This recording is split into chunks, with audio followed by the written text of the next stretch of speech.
Back in February of 2008, I made a video entitled "The Plane Flies," and I just got a response today, and I've gotten a few over that 2 years almost, I guess, and I usually reply, but this one I just want to make a video reply because I wanted to clear some things up that it seems like are still misunderstandings of this puzzle, how it works. I'm not going to explain the whole thing. I'll put this as a response so you can see the original video if you want to see how this is laid out. But I'm addressing this really to Straight Piped Ranger, and what he said on his response today, or his text comment, was he said, okay, I'm still confused here because if what you're saying is true, and it is, theory here, a B-52 could take off on a 200T, I'm not sure what that measurement is supposed to represent, patch of ground as long as there was a treadmill available. No, that's not what I'm saying. The treadmill being on the runway would really offer no difference at all in the amount of space that the airplane would need to take off. If it was going 50 miles an hour, 10 miles an hour, 100 miles an hour towards you, would really make no difference at all. There would be a negligible difference just because of the friction in the bearings of the plane, the small amount of friction that it would be. It would be like, think of it this way. If you were to run down the street or run the 100 meters on a regular track and someone threw a feather in front of you, it's really not going to slow you down, but it would slow you down. It's just not very, it wouldn't be measurable with, standard equipment that you would use to measure a 100-meter runner. But there is some sort of, obviously you had to overcome that feather, but it's going to be, it won't even be noticeable.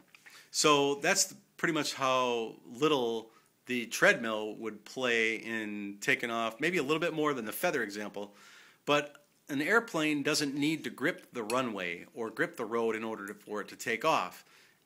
An airplane, and I think I mentioned this in my other video, an airplane is not a car with wings. It's totally different. The car needs the tires to grip the road. So if a car was on a treadmill, it would have to overcome the speed of the treadmill coming towards you, but an airplane doesn't have to do that because as that treadmill comes towards the plane, the wheels just spin underneath. It's not going to move the airplane back. And when you apply power to the airplane, it's going to go down the runway, treadmill or not, because it's going to be pushing against that air. So if you were standing on the side of the runway and you saw the airplane come in front of you, and you didn't know whether or not that runway, let's say you were at a position that maybe the runway was just a little above you, you couldn't see if there was a treadmill there or not. You would just see this airplane going across, and it would look just the same whether the treadmill was moving forward, moving backwards, or if it was stationary. The airplane isn't affected really at all by the treadmill moving. I think I gave some examples of a guy on a roller skate pulling a rope. That would be pretty much the same thing. You wouldn't really have to overcome that power on that rope.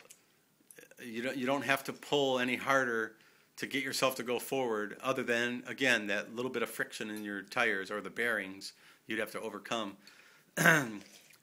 So when you're looking at this, when you're asking this question, Straight Pipe Ranger, about the B-52 taking off on it wouldn't have a shorter runway. It would still take about exactly the same amount of runway to take off, whether or not that treadmill's there. I don't know if this helped any, but you know what it did? Made me talk about one of my favorite puzzles again.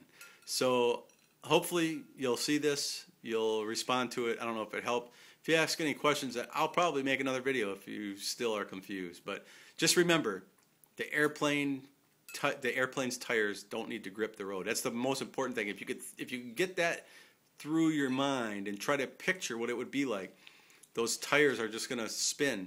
The the propeller works against the air, so it doesn't matter what's happening on the ground.